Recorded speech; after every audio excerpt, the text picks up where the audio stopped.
Oh my god. I can't believe this is an actual thing. Here it is. Oh my word. That is the last thing I'd be expecting to see today. But here he is, a statue of Bill Clinton. Out of all the presidents you could possibly think of, Bill Clinton. Now you're probably wondering, Harris, where on earth are you? What nation could you possibly be in this time? And why on earth is there a statue of Reformed Orthodox Rabbi Bill Clinton? I think I want to nominate this award to my Reformed Orthodox Rabbi Bill Clinton. Thank you, everybody. Well, there's a lot of reasons. During the Kosovan War, which was part of the Yugoslav wars as a whole, there was a campaign from the Kosovo Liberation Army to liberate Kosovo from Serbia. So the other nations in Yugoslavia tried to secede from Yugoslavia, one of them being Bosnia, Croatia, and Kosovo was the final one in 1999, well, one of the final ones in 1999 to fully withdraw. But there was a conflict. There was the Kosovan conflict from 1998 to 1999. And the Kosovo Liberation Army, they obviously couldn't match the Yugoslav army, so they required the help from NATO and the United States. So Bill Clinton over here and Tony Blair as well, they were at the forefront of a bombing campaign in Serbia to get the Serbs to withdraw from Kosovo. Now, Kosovo itself, there's been a lot of debate as to what, where, who owns Kosovo. But what remains clear is that Kosovo is 90% Albanian, so therefore it's obviously part of Albania in terms of its culture and even its politics. But during the 1990s, Slobodan Milosevic, he had a campaign to create a greater Serbian state. And one of the Serbian states that he wanted to create out of the dying Yugoslavia was Kosovo.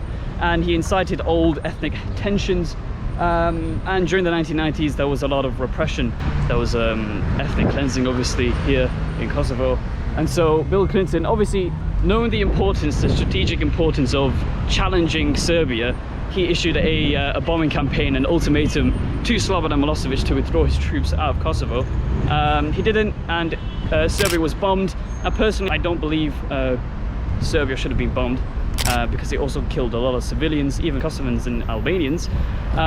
The NATO bombing campaign went against UN, so there's a lot of discussion as to whether it was legitimate or not. But regardless, Slobodan removed his troops after approximately 70 days of bombing, relentless bombing.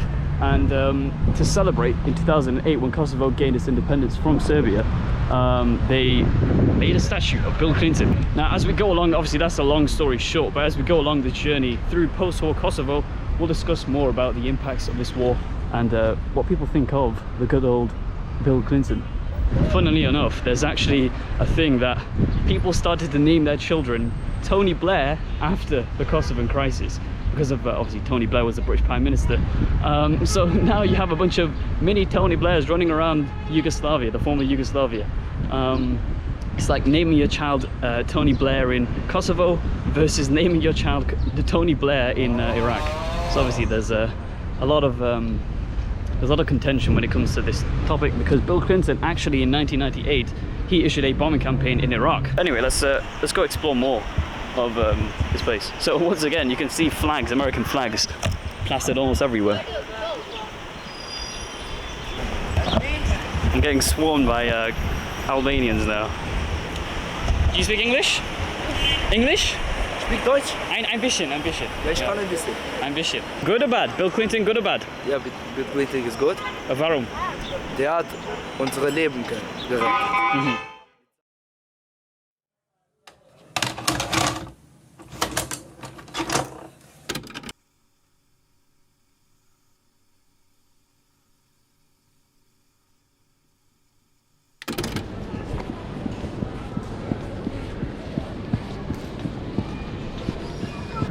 Ladies and gentlemen, this is officially my 21st country, and it's also my last travel as a teenager, because tomorrow I'm going to be 20.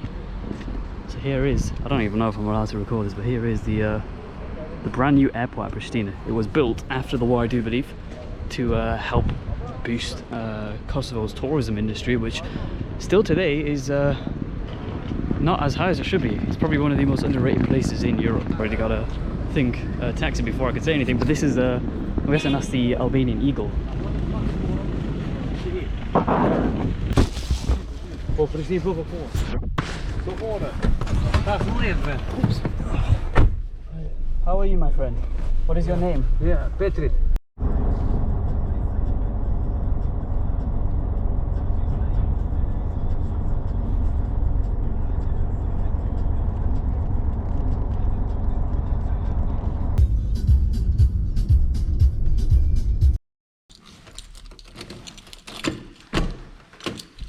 Ooh. Home sweet home. Check this out, we've got a fridge. Look at that kettle, stove, oven. What am I going to use an oven for? This is what I'm going to do my essay. Not an essay, I've got an examination. Oh. Nice bed. Great. Good day, Luke. As you can tell, I'm extremely exhausted. You know what? I think I'm sleep deprived. I've not slept. Actually, I've been up since 7 a.m. yesterday. It's now 10 p.m. Almost 48 hours no sleep. So I was just hoping that there'd be some goodies in here.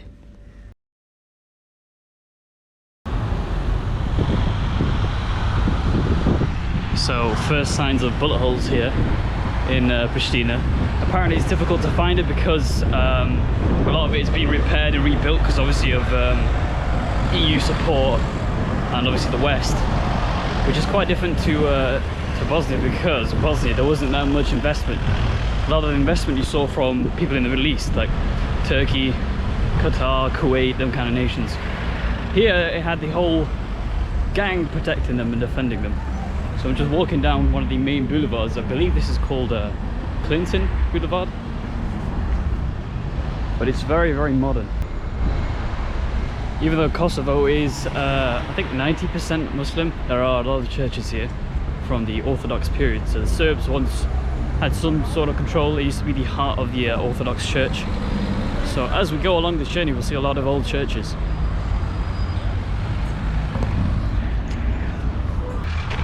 And all you see is just literally just Pristina, the capital city, is just a bunch of high-rises, a bunch of apartment blocks, which appear to have been built after the war.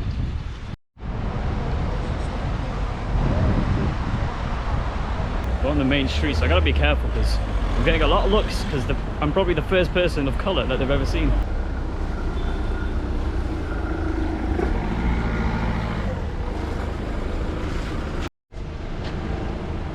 As you can see here, that's most likely patched up bullet holes. I guess as you walk more down into the narrow streets, into the rural areas, you'll see a lot more ruins.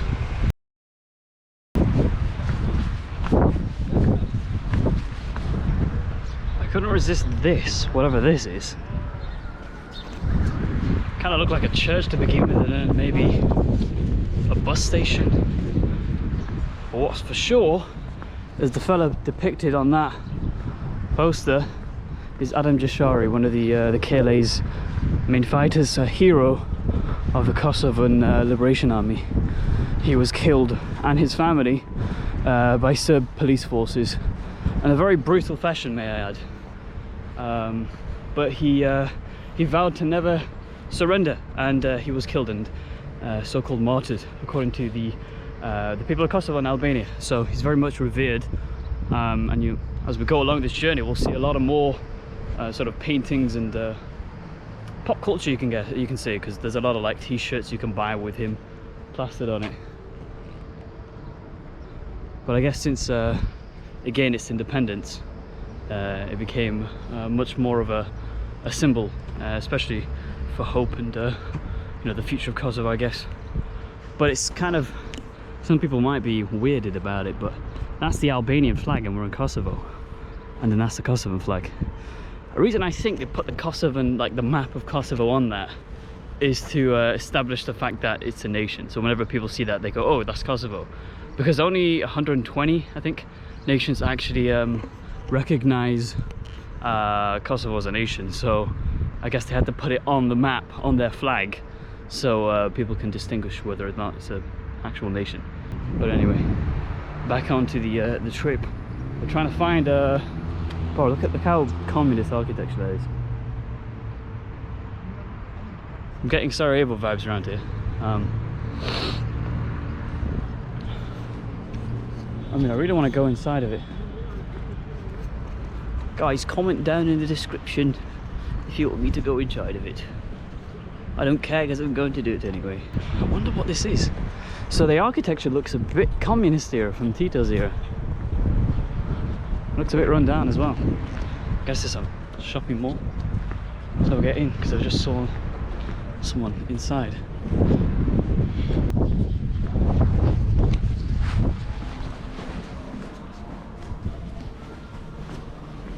Will the classic open door work? No, it won't. I guess it's a shopping mall. I mean, nothing really special. London is very famous. Saw Street. Yeah. I don't live in London, so I don't know many of the places in London. Thank you. It's my first day here today. In Kosovo, yes. How long will you stay here? A week. 7 days, yes. Hope you enjoy it. So what's your name again? Vulkan. Vulkan. My name is Harris. And your name? Behar. Behar. Nice to meet you. Nice to meet you. A good stay here. Thank you, and I hope you have a good stay in London. Thank you.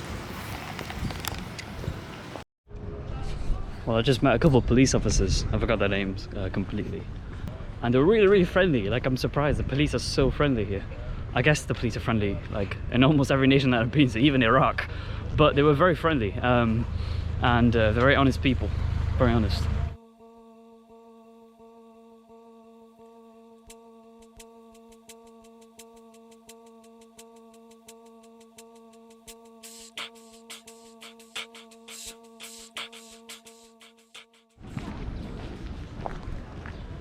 Well, that's an unusual one, isn't it?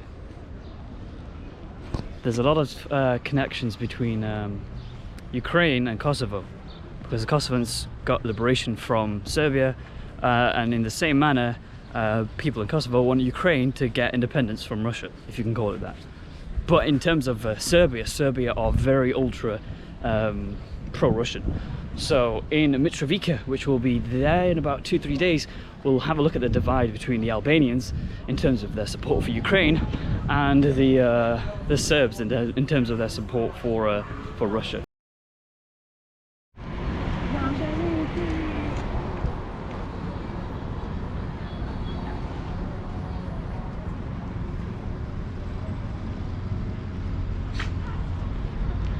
What the dog doing? And followed again.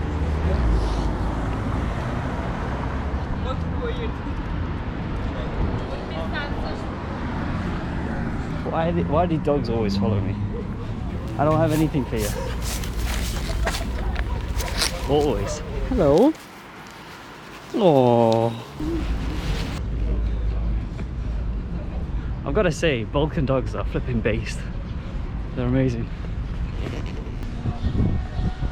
Fun fact of the day, that guy's an acclaimed war criminal. He's in The Hague as we speak, being trialed for war crimes. He was the first president or prime minister of Kosovo, and one of the founding members of the Kosovo Liberation Army. So he's currently in The Hague right now, Hague, whatever you want to call it, for war crimes. And that's an unusual one. I completely walked past it, but here is a monument dedicated to NATO. So I can't pronounce it. It's K4. Yeah, K4. That was the NATO sort of peacekeeping mission in Kosovo. Peacekeeping.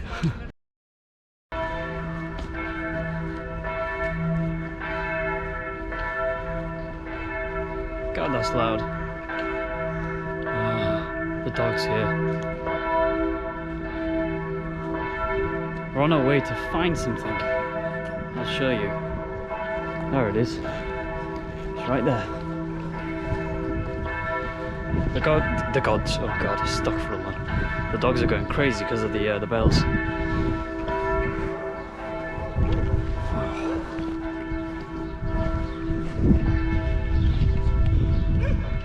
There it is. No, I'm joking. That's not what I wanted to show you, but that was pretty cool. I think that's the library. There's something else I want to show you, which is the dog peeing.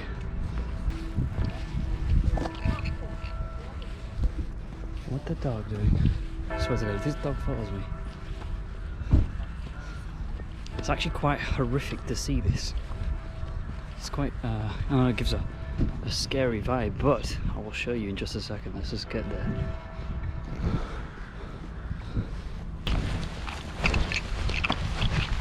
Here it is, the so-called propaganda church.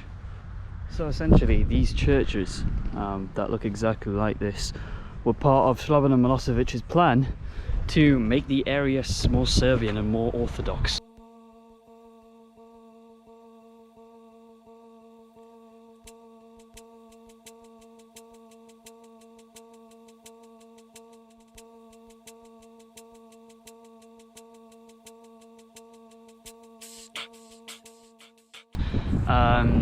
Essentially he plonked these in Muslim majority places, and I actually went to Srebrenica a couple months ago, and I was in Bosnia, and in Muslim majority places you had Slobodan and the Republic of Srpska building churches like this, even though there was no Christians in that population, in that city or in villages, but they just plonked it slap bang in the middle of the village.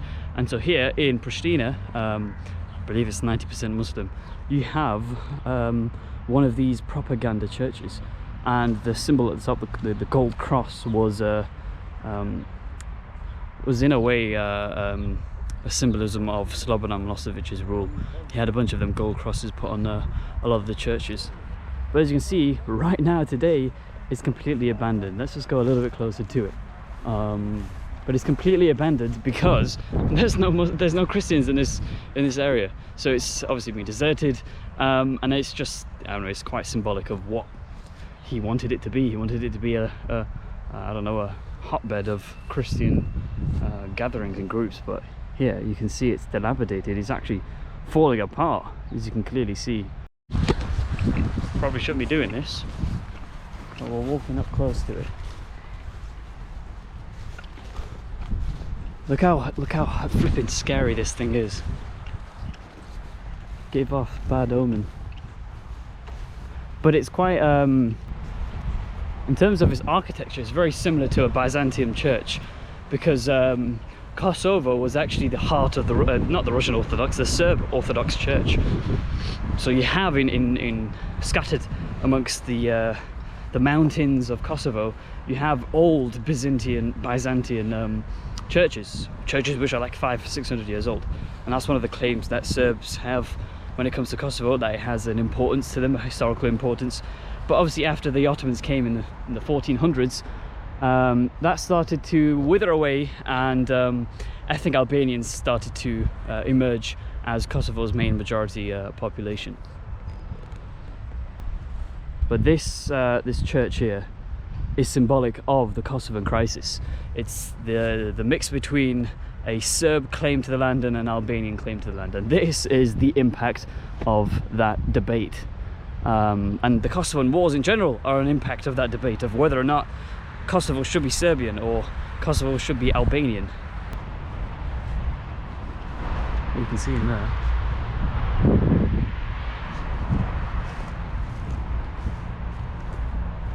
Oh wow.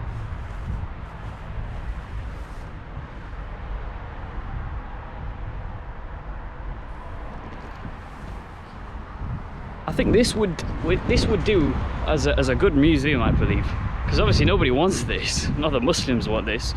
So I do believe, because it's obviously, once again, it's a reminder of the Serb repression against the Kosovo Albanians. So nobody really wants to keep this as a church, but I guess it would be a good museum. I can't lie. Let's have a good B-roll shot here.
In 1912, Yes, Ottomans. Ottomans going. 1913 exists King of Serbia.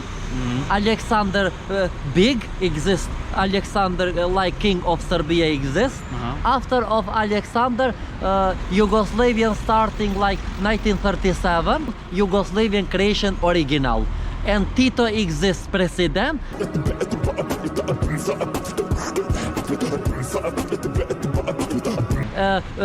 In 1878, time of Congress of Berlin, when in this one place exists port of Kosovo, time of Ottoman Empire, exists port of Kosovo, Niš city.